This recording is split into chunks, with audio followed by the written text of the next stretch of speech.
말씀은 사마 15장 13절에서 37절까지의 말씀인데요. 13절에서 22절까지만 읽도록 하겠습니다.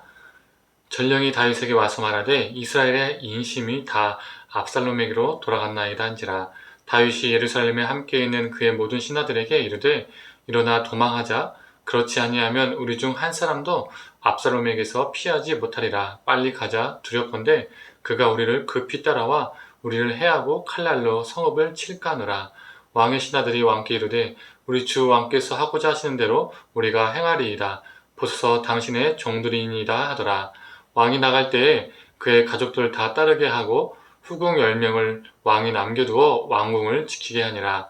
왕이 나가매 모든 백성이 다 따라서 벳메르하게 이르러 멈추어서니 그의 모든 신하들이 그의 곁으로 지나가고 모든 그렛 사람과 모든 블레셋 사람과 및 왕을 따라 가드에서 온 모든 가드 사람 600명이 왕 앞으로 행진하니라.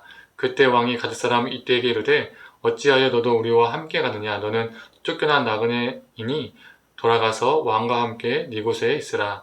너는 어제 왔고 나는 정처 없이 가니 오늘 어찌 너를 우리와 함께 떠돌아다니게 하리요. 너도 돌아가고 네 동포들도 데려가라. 은혜와 진리가 너와 함께 있기를 원하노라 하니라. 이때가 왕께 대답하여 이르되 여호와의 살아계심과 내 주의 왕이 살아계심으로 맹세하옵나니 진실로 내 주 왕께서 어느 곳에 계시던지 사나 죽으나 종도 그곳에 있겠나이다 하니 다윗이 이때에게 이르되 앞서 건너가라 하매 가드 사람 이때와 그의 수행자들과 그의 함께한 아이들이 다 건너가고. 아멘. 아침 묵상을 들으시는 모든 성도님들에게 하나님의 은혜가 있기를 간절히 소망합니다. 오늘 본문은 압살롬의 반역을 다루고 또 다윗이 피하는, 도망가는 이야기를 담고 있죠. 14절을 보면 다윗은 모든 신하들에게 빨리 도망가자고 재촉을 합니다. 압살롬에게 우리가 모두 죽을 것이다. 그러니 도망가자라고 말합니다.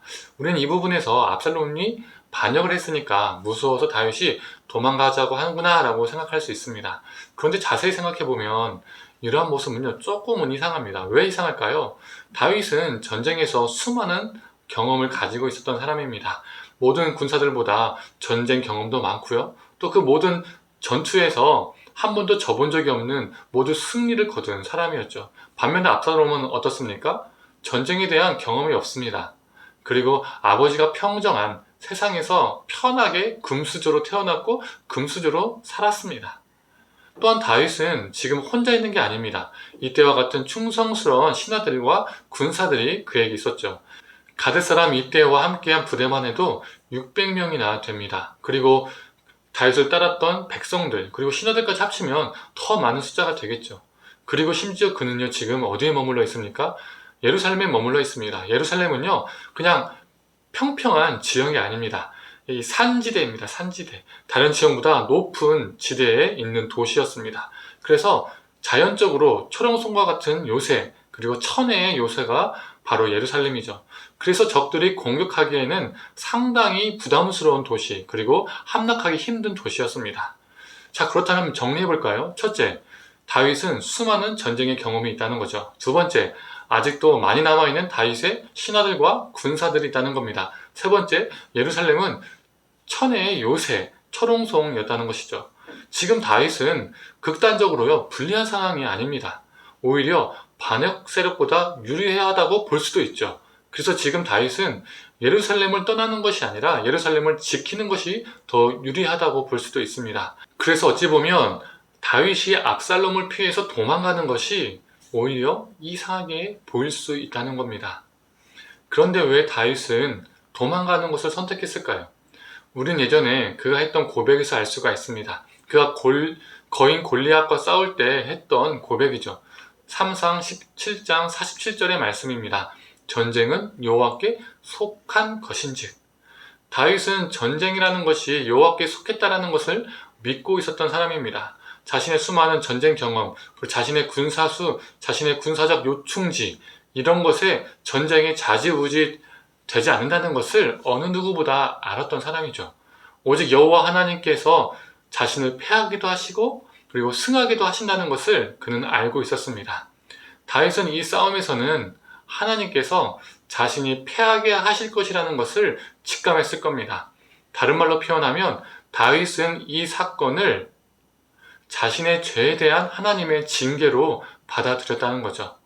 그래서 천혜의 요새 예루살렘에서 자신의 풍부한 전쟁 경험과 수많은 군사들로 전쟁하며 방어하는 것이 아니라 이 싸움에서 자신이 이길 수 없을 것이라는 것을 그는 직감했고 알았고, 결국 그는 예루살렘에서 떠나 도망을 하게 된 겁니다.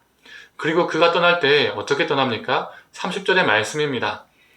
다윗이 감람산 길로 올라갈 때에 그의 머리를 그가 가리고 맨발로 울며 가고, 그와 함께 가는 모든 백성들도 각자 자기의 머리를 가리고 울며 올라가니라. 여기서 머리를 가린다는 말은 죄 앞에 수치와 슬픔을 나타낼 때, 회개할 때 하는 행동입니다. 또 그는 맨발로 걸었습니다. 이 행위는요, 고대 근동에서 노예들이 하는 행동이었습니다. 이 맨발로 걸어가는 행위가요, 하나님과 이 인간 사이에서 일어난다면 자신의 수치스러운 죄를 회개하며 겸허하게 자신을 낮추는 행위가 됩니다. 즉 다윗은 압살롬의 반란은 자신의 죄에 대한 하나님의 징계로 받아들였고, 그래서 이 예루살렘에서 싸우는 이 싸움을 이길 수 없다는 것을 알았습니다. 전쟁은 여호와께 속한 것이기 때문이죠. 그래서 자신의 전쟁 경험, 자신의 군사수, 그리고 예루살렘의 이 천의 요새, 이 위치적인 것, 이것이 중요하지 않다라는 것을 그는 알았던 겁니다.